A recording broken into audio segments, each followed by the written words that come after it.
Grandes genios e inventos de la humanidad.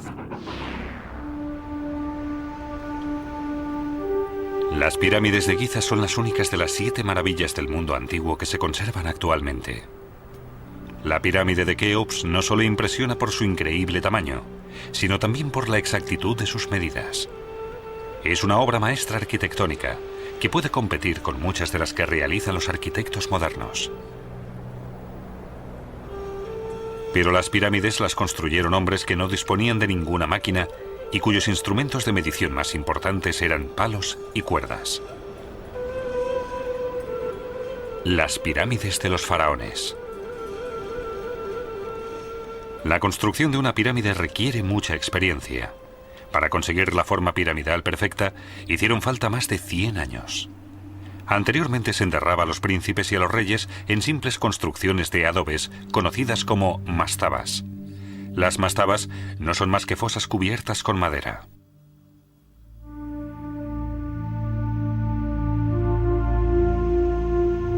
La primera pirámide la ordenó construir el faraón Zoser en Saqqara. Surgió de la posibilidad de construir unas mastabas encima de otras, siempre de mayor a menor tamaño. La pirámide de Saqqara tenía 6 escalones y una altura de 60 metros, y es la única pirámide que no tiene la planta cuadrada. La sabiduría del arquitecto Imhotep es legendaria. Se le admiró por ser un astrónomo magnífico y el padre de la medicina.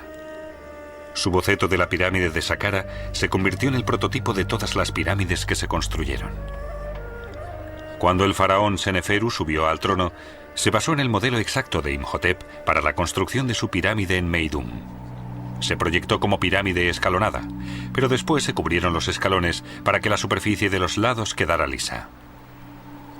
Tiene una altura de 92 metros y los lados miden 144 metros de ancho. Por desgracia, hoy en día apenas se puede apreciar esta grandeza. Durante la construcción, Seneferu ordenó la creación de otras 2 pirámides en Dashur, a 40 kilómetros al norte de Meidum. La primera se conoce actualmente como la pirámide romboidal. Su característica más evidente es que posee 2 ángulos de inclinación diferentes. Se cree que la parte superior se construyó más inclinada porque durante las obras surgieron problemas de estabilidad en la pirámide.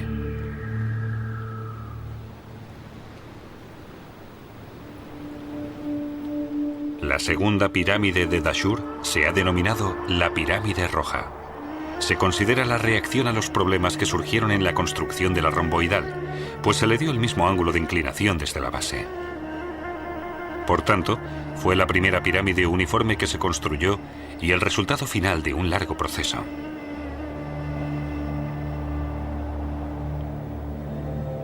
Tras la muerte de Seneferu, subió al trono su tercer hijo, Keops.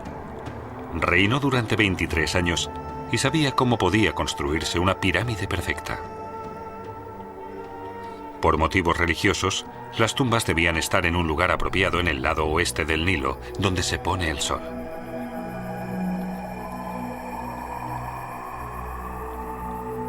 Para ello, lógicamente, era indispensable que estuvieran cerca del Nilo, para poder transportar los materiales de construcción y los alimentos a través del río. Pero ante todo, era necesario que fuera un terreno igualado y liso para construir la base. Todos los lugares en los que se construyeron pirámides cumplían estos requisitos. Keops se decidió por un lugar de construcción ideal, la meseta de Giza. Ahora ya se podía empezar la construcción. Primero se establecería la base. La pirámide de Giza tiene exactamente la misma orientación que todas las pirámides egipcias. Su desviación media de la dirección única hacia el cielo era de solo 6 centésimas de grado. De cómo conseguía hacerlo el arquitecto, solo hay suposiciones. Según la teoría del horizonte, se construía un muro con forma de semicírculo que tenía la altura exacta para que el sacerdote no pudiera ver nada aparte del cielo estrellado. De esta forma, el muro creaba un horizonte artificial, El sacerdote debía colocarse en el punto central del semicírculo, observar una estrella en concreto y marcar en el muro los puntos por los que ésta salía y se ponía. Con la ayuda de una cuerda plomada, se trazaban las líneas hasta el suelo y se unían mediante una recta al punto medio del círculo. Se dividía en dos el ángulo resultante y se obtenía el norte geográfico. Muchos científicos creen que realmente se utilizaba este método porque permite construir una pirámide exacta. Ahora ya pueden construirse los cimientos, pero la meseta de Giza no es llana.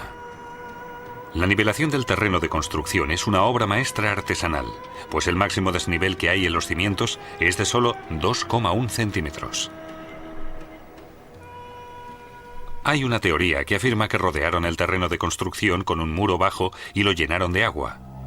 Después, cavaron varias zanjas debajo del agua, todas ellas exactamente a la misma distancia de la superficie. Retiraron el agua y dejaron el suelo al nivel de las franjas hasta dejar la superficie completamente llana. En el centro, los canteros dejaron una base de piedra que reduciría considerablemente el volumen del tronco de la futura pirámide. Hay otro elemento imprescindible en el lugar de construcción: una fuente inagotable de las piedras adecuadas. A unos 30 metros al sur de la pirámide se encuentran los restos de la llamada cantera de Keops. Allí se excavaron casi 2,8 millones de metros cúbicos. Las piedras no solo se utilizaron para la construcción de la pirámide, sino también para la de otras obras de la meseta. Solo la pirámide de Keops consta de 2,3 millones de bloques de piedra, cada uno de casi 1 metro cúbico y unas 2,5 toneladas de peso. Una pirámide se proyectaba en vida del faraón, pero debía estar concluida para el momento de su cortejo fúnebre. Y un proyecto de esa envergadura solo podía lograrse con la división del trabajo. Pero los trabajadores no eran esclavos, como se creía antes, sino ciudadanos libres. Se construía sobre todo durante la inundación anual del Nilo, ya que en esa época no se podían trabajar las tierras de cultivo. El historiador griego Heródoto afirmó que la construcción de la pirámide había requerido 20 años y 100.000 trabajadores. Hoy sabemos que esa cifra fue en realidad muy inferior. Por los hallazgos, se sabe que para el transporte de las piedras utilizaban una especie de sistema de tablillas.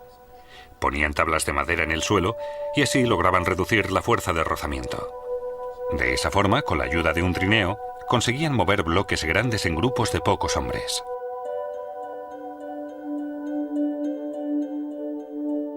Según los estudios, la forma más efectiva de trasladar las piedras era en grupos de 6 a 8 trabajadores. Partiendo de estas cifras, se puede deducir que habría unos 3.500 hombres trabajando simultáneamente en la obra. Por los hallazgos, se ha calculado que otros 20.000 hombres se encargaban de llevar el material de construcción y los alimentos a la obra. El historiador griego Heródoto mencionó máquinas que se utilizaron en la construcción. Pero los diferentes instrumentos, como los contrapesos manuales o las grúas levadoras, parecen demasiado lentos e inefectivos. Probablemente, en lugar de eso, se utilizaran rampas, y en relación a ellas surgen muchas preguntas. La rampa en sí.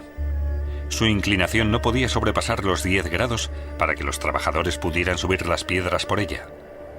Pero para que la rampa llegara hasta la parte superior, habría tenido que alargarse de una forma exagerada. Y los problemas que derivarían de ello hacen que la teoría sea muy poco probable. Otra opción es la rampa de espiral. Se cree que rodeaba a toda la pirámide. La opción de la rampa interior habría requerido muy poco material, pero la inclinación dentro de la pirámide habría sido demasiado elevada. También habría sido posible una combinación de los distintos métodos.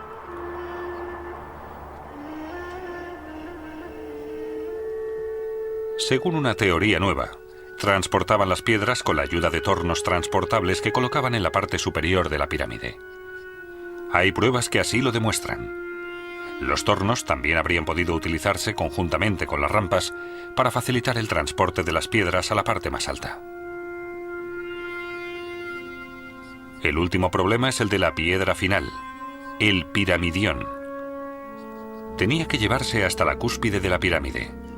Se cree posible que lo hicieran utilizando solo una rampa y un gran contrapeso. Acabada la obra, se eleva en la meseta de Giza una construcción única de casi 150 metros de altura. Por ello, la pirámide de Keops fue mucho tiempo la construcción más alta del mundo, hasta que la catedral de Colonia la sobrepasó 10 metros. Sus medidas geométricas son asombrosas. Su base es un cuadrado perfecto cuyos lados tienen una longitud de 230 metros.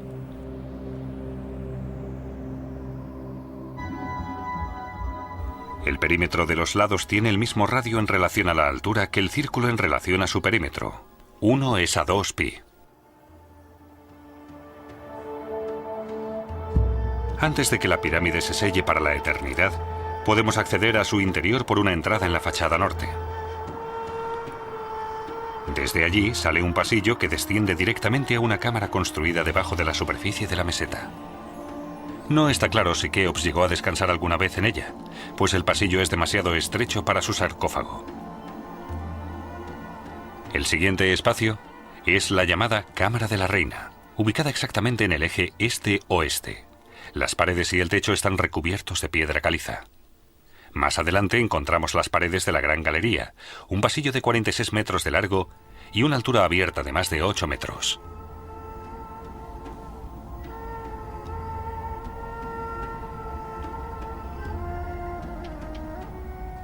Al final de la Gran Galería encontramos lo más sagrado: la Cámara del Rey, revestida de granito rojo. Junto a la pared del lado oeste está el sarcófago de granito, rectangular y abierto. Los techos de la cámara están formados por losas de entre 25 y 50 toneladas. Sobre ellas se encuentran las cámaras de descarga que reducen el peso que soporta de la Cámara del Rey.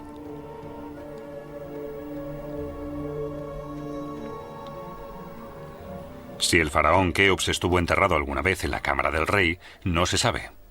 Pero dejó una construcción de majestuosa belleza que aún hoy sigue impresionando a la gente. Cuando el hijo de Keops, Kefren, subió al trono, ordenó la construcción de su propia pirámide junto a la de su padre, la pirámide de Kefren. Su altura es un poco inferior a la de Keops, pero está construida a 10 metros más de altura sobre la meseta. Por eso da la impresión de que es la pirámide más grande de Giza. La tercera pirámide es la de Micerino, el descendiente de Kefren. En una época en la que el poder de los faraones descendía, su pirámide solo alcanzó 66 metros de altura y es símbolo del declive de las construcciones fúnebres monumentales. El siguiente faraón de la cuarta dinastía no construyó ninguna pirámide. En lugar de eso, volvió al sistema de las mastabas. En la actualidad, la estética de las pirámides sigue influyendo en la arquitectura, como muestra la versión de 21 metros de altura construida a la entrada del Louvre en París. La mayor pirámide de la Edad Moderna está en Las Vegas y alberga un hotel casino. Está inspirada en la pirámide de Keops y con sus 110 metros de altura solo está 35 metros por debajo de su modelo. Sin embargo, nunca podrá competir con la original de Giza.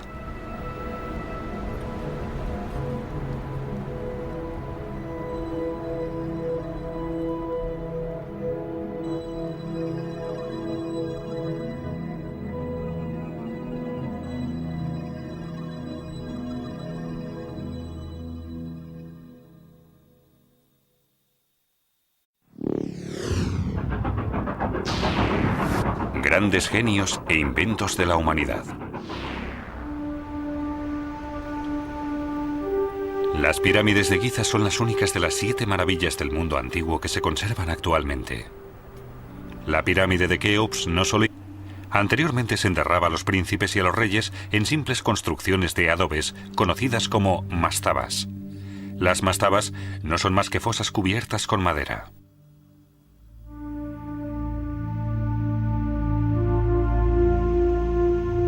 La primera pirámide de la orden impresiona por su increíble tamaño, sino también por la exactitud de sus medidas. Es una obra maestra arquitectónica que puede competir con muchas de las que realizan los arquitectos modernos. Pero las pirámides las construyeron hombres que no disponían de ninguna máquina y cuyos instrumentos de medición más importantes eran palos y cuerdas. Las pirámides de los faraones. La construcción de una pirámide requiere mucha experiencia. Para conseguir la forma piramidal perfecta, hicieron falta más de 100 años. No construir el faraón Zoser en Saqqara. Surgió de la posibilidad de construir unas mastabas encima de otras, siempre de mayor a menor tamaño. La pirámide de Saqqara tenía 6 escalones y una altura de 60 metros, y es la única pirámide que no tiene la planta cuadrada.